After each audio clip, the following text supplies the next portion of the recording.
दुनिया रहस्य से भरी पड़ी है।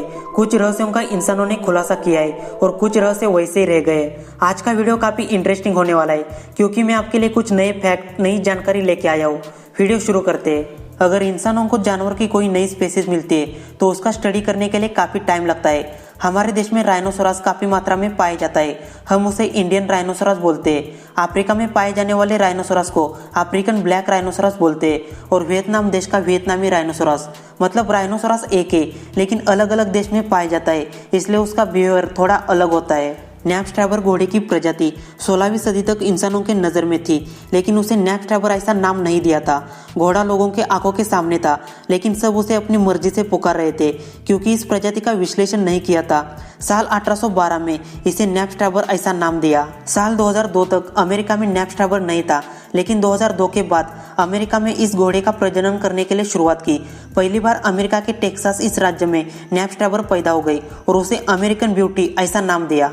फेंटिंग गॉट रियलिटी में कभी बेहोश नहीं होती, लेकिन फिर भी इस बकरी को ऐसा नाम दिया।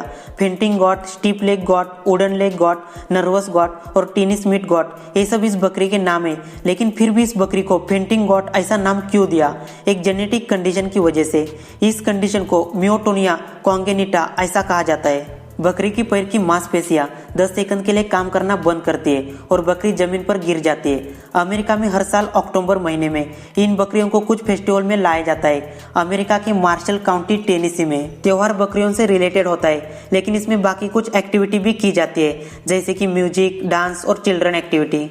इस दुनिया में काफी सारे जानवरों की जहरीली प्रजाति पाई जाती है। ऑस्ट्रेलिया जैसे देश में बिच्छू, सांप और घोंघे की जहरीली प्रजाति पाई जाती है, जिसका जहर इंसानों को 1 मिनट के अंदर मार सकता है। लेकिन आपने मेडिकल टर्म में एक बात नोटिस की होगी, विनम, पॉइजन और टॉक्सिन ऐसे अलग अलग नाम सुने होंगे। इन तीनों में क्या अंतर होता है आपको सिंपल तरीके से समझा सकता हूँ। सांप का जहर, इसका मतलब सांप किसी इंसान को काटता है और उसकी मौत हो जाती है। और अगर आप किसी जहरीली चीज को टच करते हो तो उसकी वजह से मौत भी हो सकती है। पॉइजन क्रिएचर में डार्ट फ्रॉग आता है जिसे छूने से मौत हो सकती है। टॉक्सिन का मतलब biological secretion from living organism, मतलब इसमें विनम और पॉइजन दोनों का भी समावेश है। शायद आप समझ गए होंगे।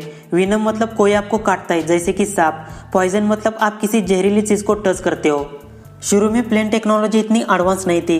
उस समय जितने भी प्लेन बनाए थे वो स्पीड के मामले में कमजोर थे।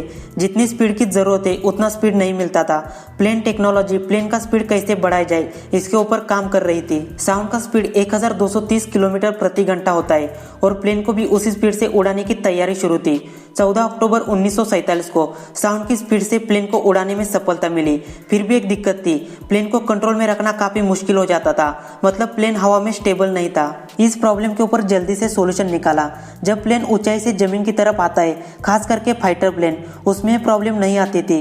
कमर्शियल प्लेन में प्रॉब्लम दिखाई देता था क्योंकि वो सीधे तरीके से उड़ता है। प्लेन के विंग्स पहले से ज्यादा मजबूत बनाए और प्लेन हवा में स्टेबल रहने लगा। और आज जितने भी प्लेन बनाए वो साउंड की स्पीड से उड़ते हैं। लेकिन एक प्लेन था जिसका नाम था कॉनकॉर्ड प्लेन, जो साउंड की दुगनी स्पीड से उड़ता था। लेकिन इतिहास में कॉनकॉर्ड के बारे में एक दुर्घटना हुई थी, इसलिए आज कॉनकॉर्ड प्लेन सर्विस नहीं दी जाती। आपने ब्लैक समुद्र का नाम सुना होगा। अटलांटिक ओशन का मैरिजनल सी भी कहा जाता है। इस काले समुद्र में बहुत सारी नदियां जाकर मिलती है जैसे कि डैन्यूब, नाइपर, साउथर्नबर्ग, डॉन रिवर और रिवोना नदी। लेकिन समुद्र के बारे में एक अजीब बात है, इसे काला समुद्र कहा जाता है। ग्रीक लोगों ने इसका नाम इनहॉस्पिटेबल सी ऐसा रखा था। समुद्र को नेविगेट करना काफी मुश्किल होता था। ज्यादातर पानी हाइड्रोजन सल्फाइड से भरा है, इसलिए आज मॉडर्न दुनिया इसे ब्लैक सी नाम से जानती है। गहराई में बहुत सारे जहाज है। प्राचीन ग्रीस व्यापारियों के जहाज आज भी समुद्र की गहराई में है। जब काले समुद्र का 3 साल तक सर्वे किया था तब पता चला इसकी गहराई में 60 जहाज है और उसमें से कुछ जहाज 1000 साल पुराने हैं और सही सलामत है। अमेरिका के हवाई राज्य में स्मोकिंग करने के लिए परमिशन नहीं है, लेकिन वहाँ पे आप लीगली स्मोकिंग कर सकते हो। उसके लिए आपकी उम्र 100 साल पूरी होनी चाहिए, तब जाके आप सिगरेट खरीद सकते हो। दोस्तों, ये छोटा सा वीडियो आपको कैसा लगा ये कमेंट करके जरूर बताना, और इसमें से कौन सा फैक्ट, कौन सी जानकारी आपके लिए एक नई जानकारी थी ये भी जरूर बताना। मिलते हैं एक नए वीडियो के साथ।